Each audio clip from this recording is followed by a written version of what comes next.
I mean, anytime you work out or you exercise, you know you're gonna sweat. But with no AC, it's magnified a lot.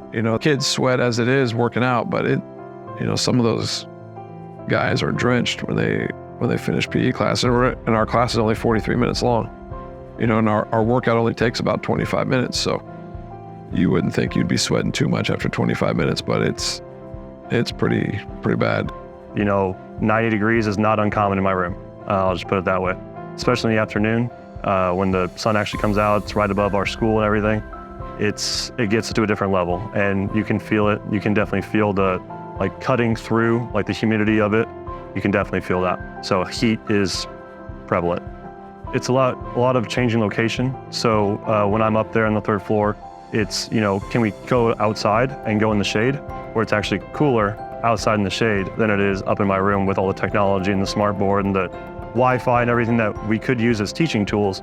Now I have to make the decision, is it actually safer and better for the students to go outside and do a little bit of learning there where they can at least focus versus, okay, we're up in our classrooms, sweaty, sleepy, not a great learning environment. Currently, right now, we have about 45 students in shop class, and that's just the shop classes. So we're just at a too small area for what we need to do. And people think, well, 1 hour, it's fine, but kids build things. So not only do we have the area we need to work, but we have the area that we have to store stuff, and their projects are being built. They're not done in one day. So we have nowhere to kind of put things as we're working, and it kind of becomes a safety issue. Whether it's safety and security, out-of-date classrooms often too hot for learning, poor accessibility for students with physical disabilities, cramped and out-of-date spaces for agriculture, industrial technology, and other career education programs, or simply taking care of aging building conditions like plumbing, electrical, lighting, and HVAC. It's time to improve our high school. During the past couple of years, we asked community members what should be done to improve our high school. Hundreds responded, including many who toured the building. What resulted is a responsible plan for improving our high school. The plan renovates the historic 1917 building and replaces other portions of the building that can't be cost-effectively renovated. It calls for improvements that are needed right now, today. There are no frills or luxury items, just what our high school students need now and into the future. Well, interestingly enough, I graduated from here in high school a few years ago. So it has changed a lot, but I'm going to say it also hasn't changed very much at all. So what we do inside the classrooms has changed dramatically. The actual facility itself hasn't changed at all. Every year at homecoming, I give a homecoming alumni tour, and they love to go back and talk about what they did or where they were. And I think a lot of times they're amazed at how much hasn't really changed, even some of the furniture. I think the original building was built in 1917, and it's still here. As a matter of fact, I think you're sitting in what was once the boys' locker room. I think one of the biggest challenges is the accessibility for our students and our faculty. So we do have a lift to be able to get students from, say, the floor that we're on in the basement up to the third floor, but we do not have access to like the band room and the chorus room for someone that would need help. So that in and of itself is a challenge. The lift is updated, but it's very slow. So a student that needs to utilize the lift spends probably 4.5 to 5.5 minutes getting up and down from the floor. So we're taking from their instruction time. It also blocks the stairwell. So when the lift is in use, no one else can use the stairwell. That becomes really embarrassing for the student that needs to use the lift because all we're doing is drawing more attention to them. So that part of the accessibility, and just for students that struggle with a lot of stairs. I mean, we have stairs in you can hardly go from one class to another without having to utilize stairs for that piece of it. I think another struggle is the recruiting of staff. I mean, when we show them their classrooms and their class sizes, it's noticeable that there's holes in the floor and bricks falling apart and cracks in the walls. And we're pretty darn creative. We cover a lot with posters and have a lot going on in our classrooms. So we work hard to not focus on that. But if I'm competing with another school to hire the best educator that I can for that position, that's a pretty big sales job I have to do. I think our maintenance and custodial crew have done phenomenal. In a previous job, I went into multiple schools all over central Illinois, and I was always amazed at sometimes just the smell that you walk in and you notice in a high school building and or even an elementary building. And our crew has done a fantastic job. I think the building has good bones. She's just worn. She's just tired. And it's heartbreaking for me to think that just because we live south of I-80 or in a rural area, that our students don't deserve the same type of facilities and access to classrooms and opportunities that someone else just because of where we live. We should be able to offer an education that's compatible to Naperville, in my opinion. Not that big, but we should be able to offer a compatible education.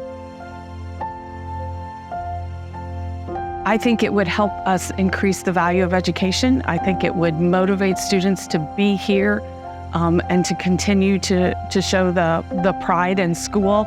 If you were walking the building right now, you'd see the pride that we already have. It's homecoming week and our hallways are fully decorated. But I cannot imagine all of the things that would increase, including even our test scores, because I think students would be here and we would have less competing issues that would compete. I used competing 300 times. We would have less competing issues that we struggle with that interrupt our teaching and our learning and our education. For example, on Friday, we had 3 bathrooms out of 5 broken. So it's things like that seem kind of trivial probably, but are just in the way. I mean, the heat, I know everyone's tired of it, but hearing about it, but the heat physically makes people sick. And, we're a generation, whether we're proud of it or not, that is just not used to being in the heat like we were when, say, I was a youngster. So I think learning algebra, not only are we competing against the society factors that everybody does, but we're also competing with plumbing and space and holes in the floor and cracks in the walls and air conditioning and windows that don't open. And, the list goes on and on.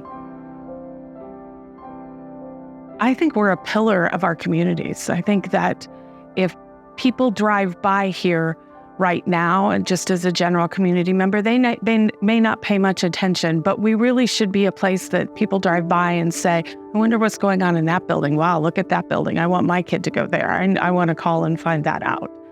So yes, for all of the students in the communities, I think we're the aha kind of moment. It's just the opposite. Rooms are probably almost as hot as they are today because there's so little regulation within it and in control. The boiler is a special place. I call that the scary closet. So it's ancient, and it has absolutely done its job. But it's hard. Some classrooms are super hot and sweaty, and some classrooms have hardly any heat, and students want to wear their coats in there. So again, it's just a factor that's distracting from our instruction and from our learning that, I think most other places don't have to compete with. We do have hallway tables throughout the hallway that students have to utilize. And when I was in the cafeteria for the first lunch period, the tables in the hallway were just as crowded as the tables in the cafeteria. So the space is a problem.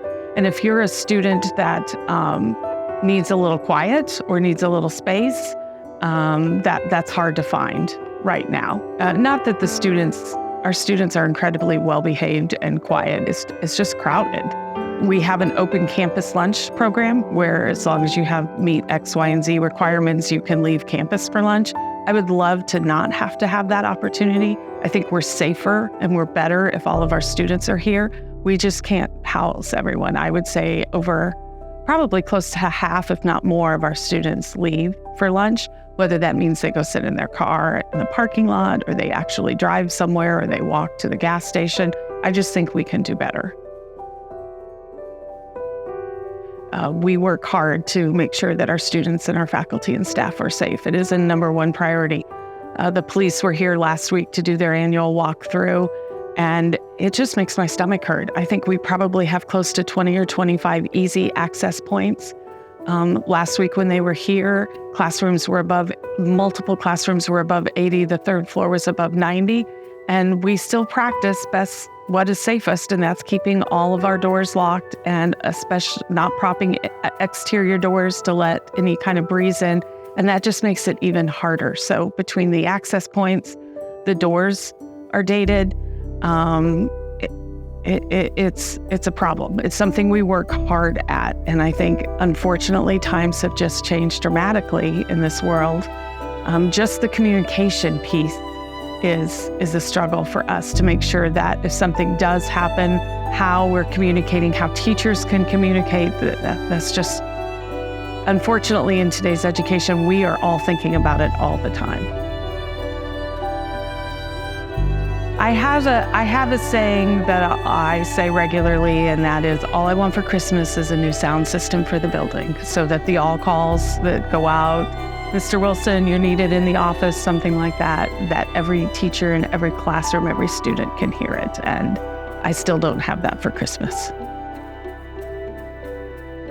We can do better.